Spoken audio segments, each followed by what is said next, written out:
Bon, ben voilà des images de ces conséquences des attaques par les Russes sur l'Ukraine la nuit dernière, les plus importantes là, depuis le début de la guerre. Il y a même eu, Chantal, on le disait, hein, un crescendo tout au cours du week-end. C'est devenu de plus en plus intense et le nombre de missiles également.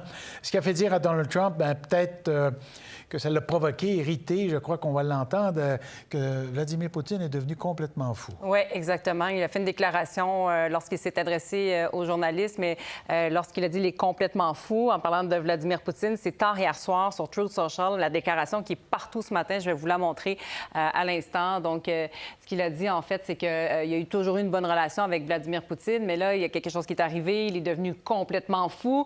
Il tue inutilement beaucoup de gens. Il y a des missiles, des drones qui sont tirés sur des villes en Ukraine sans aucune raison, dit-il. Et aussitôt, le Kremlin qui a réagi en disant qu'on parle en ce moment d'une période chargée émotionnellement, un moment crucial. Et on souligne aussi l'apport des États-Unis pour l'aide dans le lancement des négociations de paix en Ukraine. Voilà essentiellement la réaction du Kremlin. Mais Donald Trump, qui veut en finir avec cette guerre en Ukraine, a eu des discussions avec Vladimir Poutine.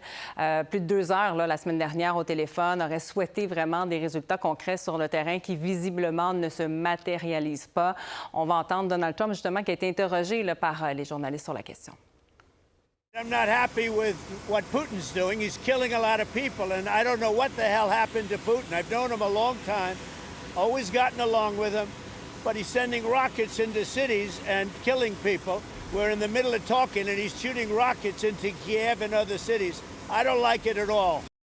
Et ces propos-là, tenus hier, n'ont rien fait pour modifier ou modérer Poutine aujourd'hui. Oui, parce qu'après ces propos-là, il y a eu des bombardements très intenses sur l'Ukraine, les plus intenses depuis 2022, là, depuis l'incursion, l'invasion russe en Ukraine. On voit ici des images fournies justement par l'armée russe.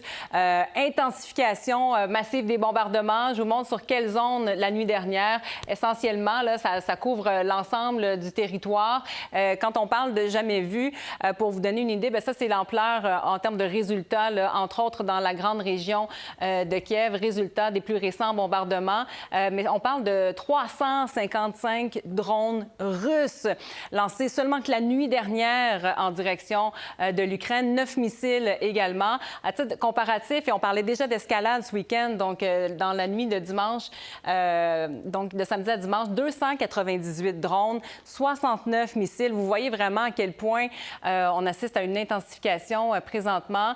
D'ailleurs, Volodymyr Zelensky a réagi au cours de la matinée, notre heure, en disant que seul un sentiment d'impunité totale peut permettre à la Russie de mener de telles frappes et d'en accroître l'ampleur. Et il ajoute plus tard, l'augmentation des frappes russes doit être sanctionnée de façon plus sévère. Un autre appel de Volodymyr Zelensky à la communauté internationale, appel à l'action. Il y a d'autres réactions, entre autres en Allemagne. Vous voyez ici le ministre allemand des Affaires étrangères qui dit qu'on voit bien que Poutine ne veut pas la paix, que la communauté internationale, justement, ne peut plus tolérer ça.